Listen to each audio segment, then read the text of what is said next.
মানবজমিন একটা রিপোর্ট প্রকাশ করেছে the week ম্যাগাজিনে Tarique রহমানকে নিয়ে কাভার স্টোরি নিয়তির সন্তান এই শিরোনামে।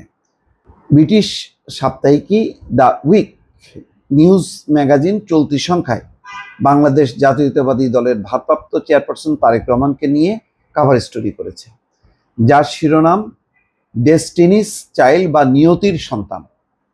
দ্য উইক ম্যাগাজিনের নয়াদিল্লি ব্যুরো চিফ নম্রতা বিজি আহুজার লেখা ওই শীর্ষ প্রতিবেদনে বলা হয়, আওয়ামী লীগ সরকার কর্তৃক বিএনপি ভাঙার চেষ্টার বিপরীতে তারেক রহমানের নেতৃত্বেই দল ঐক্যবদ্ধ রয়েছে এবং তারেক রহমান পরবর্তী প্রধানমন্ত্রী হওয়ার পথে রয়েছেন, কারণ দিন দিন তার জনপ্রিয়তা বাড়ছে। এখানে বলা হচ্ছে যে 57 বছর বয়সী তারেক রহমান এখন তার মায়ের পদাঙ্ক অনুসরণ করছেন, কারণ বাংলাদেশ গণতান্ত্রিক প্রক্রিয়া পুনরায় শুরু করার চেষ্টা করছে। সাপ্তাহিক ম্যাগাজিন দ্য উইকের চলতি সংখ্যায় কাভার স্টোরি একটা বাংলা অনুবাদ তুলে ধরা হয়েছে। যাক, এটা আমরা বুঝতে পারি যে মানে ব্রিটিশ সেই সাময়িকী যা ভাবছে বাংলাদেশের মানুষও সেটাই ভাবছে, এবং এই ভাবনার অন্যতম কারণ হচ্ছে বাংলাদেশে এখন প্রধান রাজনৈতিক দল হচ্ছে বিএনপি। এই ব্যাপারে কোনো রকম মানে দ্বিধা সংশয় নেই। অন্তর্বর্তী সরকারের ইতিমধ্যে 8 মাস পার হয়ে গেছে। এখন পর্যন্ত বিএনপি অত্যন্ত সুশৃঙ্খলভাবে সুচিন্তিতভাবে কিন্তু এগোচ্ছে। তারা জানে যে যদি নির্বাচন হয় বাংলাদেশে তারা অবধারিতভাবে জিতবে এবং বিপুলভাবে জিতবে, এই ব্যাপারেও কোনো সন্দেহ নেই। এবং এটা সবাই জানে বলেই কিন্তু নানাভাবে বিএনপির সঙ্গে টক্কর দেওয়ার চেষ্টা করছে।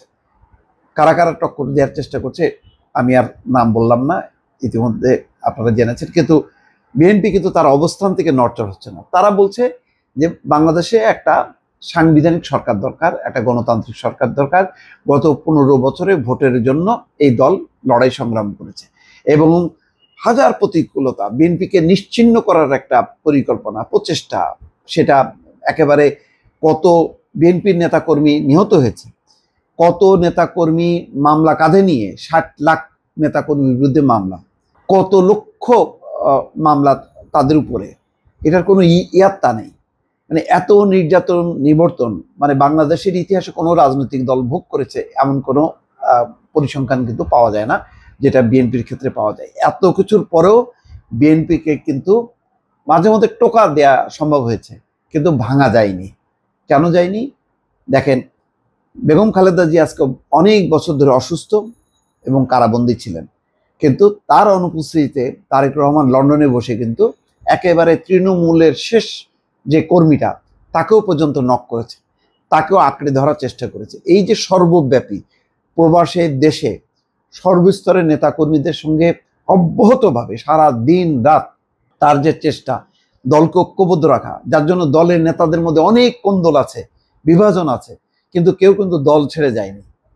ওই আমি বললাম যে মাঝে মধ্যে টোকা। এখন 15 বছরে শেখ হাসিনার যেই পরিমাণ অর্থ বিত্ত ক্ষমতা, তার কারণে তার প্রভাবে দলে মাঝে মধ্যে টোকা লেগেছে। একটা দুইটা দল ছুট একটু দ্বিতীয় বা তৃতীয় সারির কিছু কিছু নেতা বের হয়ে গেছে, কিন্তু দলের কিন্তু মূল কাঠামো ঐক্যবদ্ধ থেকেছে। কার নেতৃত্বে? তারেক রহমান। ফলে এই ব্রিটিশ যেই ম্যাগাজিন তারা সঠিকভাবেই কিন্তু তার নেতৃত্বের প্রশংসা করেছে এবং সেই প্রশংসা পাওয়ার যোগ্য। দলকে ঐক্যবদ্ধ রাখা এখন পর্যন্ত রেখেছে। 5ই আগস্ট একটি রাজনৈতিক পট পরিবর্তনের পর একটা ভিন্ন একটি পরিস্থিতি তৈরি হয়েছে, সেটা আবার অন্যরকম প্রতিকূল। এখন ভোট না হওয়া, নির্বাচন না হওয়ার পিছনে অনেকের নানা রকম যুক্তি, কিন্তু বিএনপি কিন্তু একটাই কথা বলছে এবং এই কথাটা কেউ কিন্তু অস্বীকার করছে না। আজকে অস্ট্রেলিয়া সহ বিভিন্ন পশ্চিমা দেশগুলো জানতে যাচ্ছে নির্বাচনটা কবে হবে। সব তো শেষ হলো, গণ অভ্যুত্থান হয়ে গেল। গণ অভ্যুত্থানের পর এখন যে রেগুলার যে ধারাবাহিক সরকারে ফিরবে কবে বাংলাদেশ? আর যখনই গণতান্ত্রিক একটা সরকার, সাংবিধানিক ধারাবাহিকতার কথা আসে, তখনই সামনে চলে আসে নির্বাচন। সেই নির্বাচনে রাজনৈতিক দলগুলো অংশ নেবে। বিএনপির অবস্থানটা কোথায়? একেবারে সবার শীর্ষে। তার ধারে কাছে কোনো রাজনৈতিক দল আছে? নেই। যার কারণে অনেকে মনে করেন যে এইসব পরিস্থিতির কারণে কেউ কেউ চেষ্টা করছে কত দেরিতে নির্বাচন করা যায়। এবং অনেকে বলছেন যে যত দেরিতে নির্বাচন হবে বিএনপির জনপ্রিয়তা কমবে এবং তার আসন সংখ্যা কমবে। আসলে আসন সংখ্যা কত কমবে? 5, 10, 20?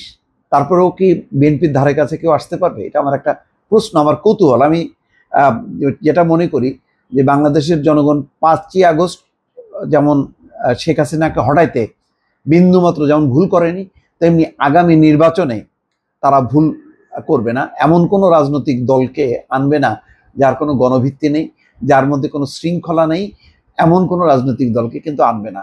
তারা ঠিক করে রেখেছে। হ্যাঁ, নানান কারণে বলতে পারে যে ঠিক আছে, এখন নির্বাচন আর একটু দেরিতে হোক, আর একটু সবকিছু গোছগাছ হোক, বিএনপিও দল গোছাক, তারপরে নির্বাচনটা হোক, সংস্কার হোক, সেটা হইতে পারে। কিন্তু বিএনপি নির্বাচনে অংশ নেবে, বিএনপি জিতবে না এমন কোনো সম্ভাবনা, এমন কোনো শঙ্কা কোনোভাবেই তৈরি হয়নি। এবং অবধারিতভাবে বিএনপি যদি নির্বাচিত হয় তাহলে তার প্রধানমন্ত্রী কি হবেন? তারেক রহমান। এর কোনো বিকল্প কি আছে ওই দলের কাছে? নেই। সুতরাং ব্রিটিশ যেই সাপ্তাহিকী দ্য উইক সঠিকভাবেই কিন্তু চিত্রটা তুলে ধরেছে। দর্শক ভালো থাকবেন। আল্লাহ হাফিজ।